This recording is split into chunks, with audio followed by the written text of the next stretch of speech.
mettre le pied dans une maison du Seigneur. Quartier Azito, qui a accepté de jouer contre les jeunes de ce ministère. Et s'il y a quelques membres qui sont là, ils vont se tenir debout, on va acclamer le Seigneur pour leur vie. On acclame le Seigneur. Ils étaient plus nombreux. Mais quand ils doivent participer à un tournoi dans le quartier juste à côté, et c'était le jeudi passé, et ils nous ont battus. Acclame le Seigneur pour leur victoire.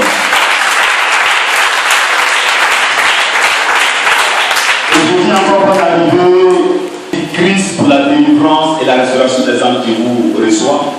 Et le ministère a un leader, elle est en chemin, c'est une servante de Dieu, elle est prophétesse. C'est elle que Dieu a appelée et c'est elle.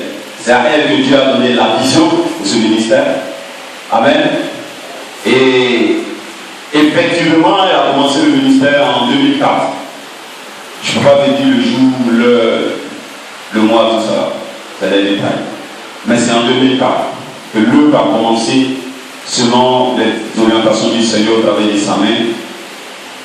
Et quand le ministère commençait, c'était à Gesco, quartier Mondon, à côté de l'école Igon. Il y a une école privée qui existe jusqu'à présent. Et c'est là-bas qu'elle habitait. Et c'est là-bas que l'œuvre a commencé, dans le salon. La maison, c'était une petite cour, chambre-salon. Et puis, quand Dieu a commencé à opérer des miracles, la maison s'est trouvée trop petite. Ils sont sortis pour faire un hangar juste à côté. Et du hangar, Dieu a permis que le ministère aille à Ananiret, non loin du quartier et non loin de l'école du Chamberlain. Et de là-bas, pendant que Dieu est en train de faire de grandes choses, quelque chose va se produire. Dieu va permettre qu'elle effectue un peu de voyage missionnaire hors de ce continent, hors de ce pays, en Europe, en France plus précisément. Et là-bas, Dieu va permettre que quelqu'un connaisse le nom du ministère. Et le ministère va commencer à œuvrer là-bas, dans la vie de cette infection au travail de sa servante. Et puis, à son retour, c'était en 2007, le premier voyage, à son retour, comme Dieu veut partir sur du roc, d'un endroit de culte, on va se retourner encore à la maison. Et toi et moi savons qu'aujourd'hui, rares sont les chrétiens qui acceptent de prier dans une maison. On aime mieux se trouver dans un parc déjà construit. Dieu va permettre à sa grâce que nous puissions acquérir ce terrain. Et depuis 2007, la construction va commencer pendant que nous faisons le culte à Gesco, entre Gesco et Mami Adjoa. Le prolongement qui a eu lieu à côté de l'école Victor Local, à la maison, le temple se bâtissait. Et puis, de 2007, c'est en juillet 2009 que le temps, disons, ce qui est 4 murs et toiture va s'achever. Mais il restait à cimenter, il restait à crépir, il restait à mettre la peinture et tout. Mais à cette date-là, Dieu va permettre que nous fassions le premier culte et Dieu va permettre une cérémonie d'ordination. Et Dieu va permettre que les serviteurs et les servants de Dieu viennent afin que le parler en arbre, la servante de Dieu soit établie en ce lieu. Et pendant qu'on venait, tout ce que vous voyez au dehors qui est inachevé, on n'avait pas encore de fondation. C'était la brousse. Il n'y avait pas de poteau électrique, il n'y avait pas de chemin.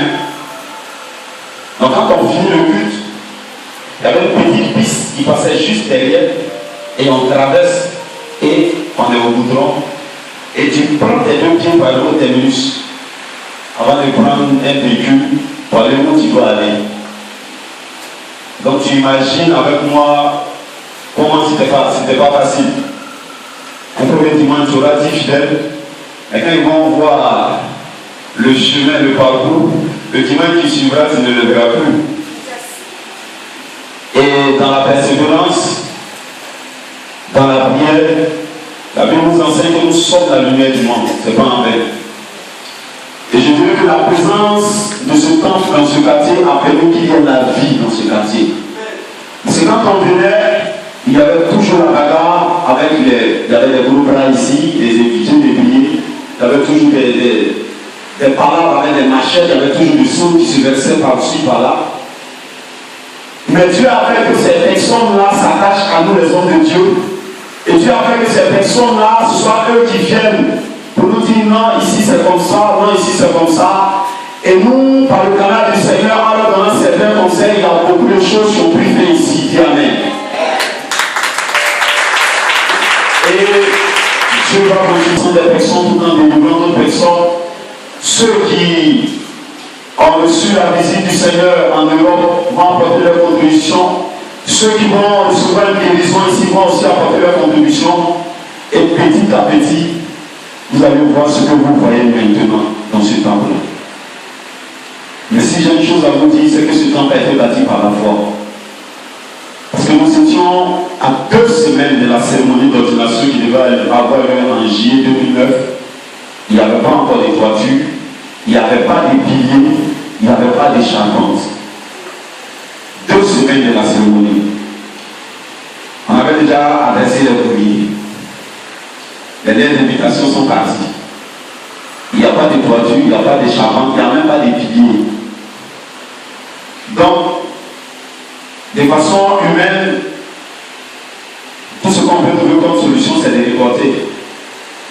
Mais Dieu va se révéler à sa servante pour dire non, ma date, c'est ma date. Amen. En moins de 2 semaines, je ne peux pas vous expliquer comment les choses se sont passées. Mais les 3 piliers ont poussé. La charpente a été posée. La toiture que vous voyez dans le débit fait près d'1 million s'est positionnée sur cette charpente-là pour que la cérémonie puisse avoir lieu. Le rosaire. Mais tout s'est fait en même temps. En même temps. Et comme je vous le disais au début, il n'y avait pas de lumière. Mais Dieu va toucher quelqu'un. Pendant que nous étions en train de chercher à faire la charpente, Dieu va toucher la personne pour vous dire, si vous êtes prêts, je peux vous donner de l'électricité. Donc la cérémonie s'est faite ce jour-là avec des instruments. Les personnes sont venues, ils attendaient du bruit, mais ils ne savaient pas d'où ça venait. Ils étaient surpris que ce soit ici, dans cette bourse-là, qu'il y ait toute cette sonnerie, qu'il y ait toute cette musique. Et vraiment, ils étaient ébahis.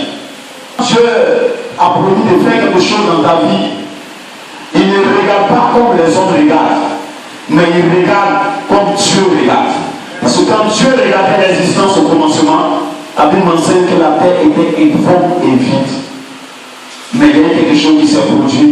En 6 jours, il y a une existence. Et le 7e jour, il s'est reposé. Est-ce que quelqu'un peut acclamer Jésus-Christ? Parce qu'il sait que pendant les Jeux publics, des questions seront posées. Depuis juillet 2009, on a commencé le culte ici. Et nous sommes en 2013. Nous sommes précisément en août 2013. Et j'annonce à quelqu'un qu'en mars 2014, nous allons fêter un grand événement ici, les 10 ans d'existence du ministère. 10 années de preuve, 10 années avec le Seigneur, 10 années de joie, 10 années de pleurs, 10 années de formation, et le Seigneur continue toujours de former. Je veux dire à quelqu'un que pendant tout ce temps, depuis 2004 jusqu'à ce moment, beaucoup sont venus, beaucoup sont passés, beaucoup sont là actuellement aujourd'hui. Il y a actuellement un département des femmes au niveau du ministère. La responsable n'a pas pu être là pour le moment, il sait qu'elle est en chemin.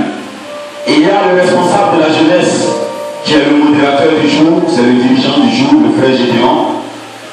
Il y a des diacres, et je sais qu'il y a un diacre parmi nous, on va acclamer le Seigneur. Il y a également des serviteurs, ils disent, c'est vrai, ils sont jeunes. Mais David était jeune depuis que Goliath est tombé. Dis Amen.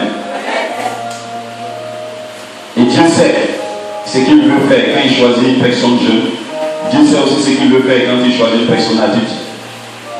Il y a l'évangéliste pour tout, Michel.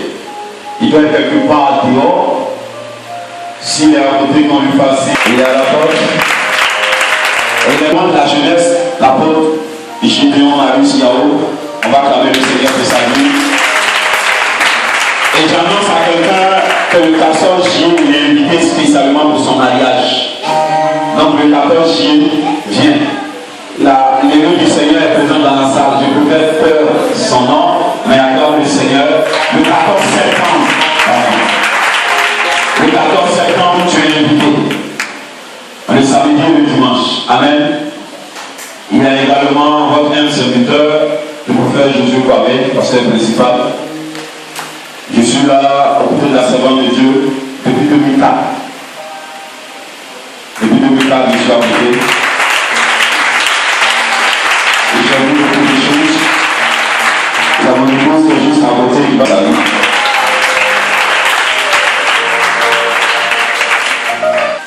Je suis au côté du Seigneur avec la servante de Dieu et nous avançons allègrement là où Dieu voudrait nous conduire. Pour dire à quelqu'un de persévérer, pour dire à cette jeunesse-là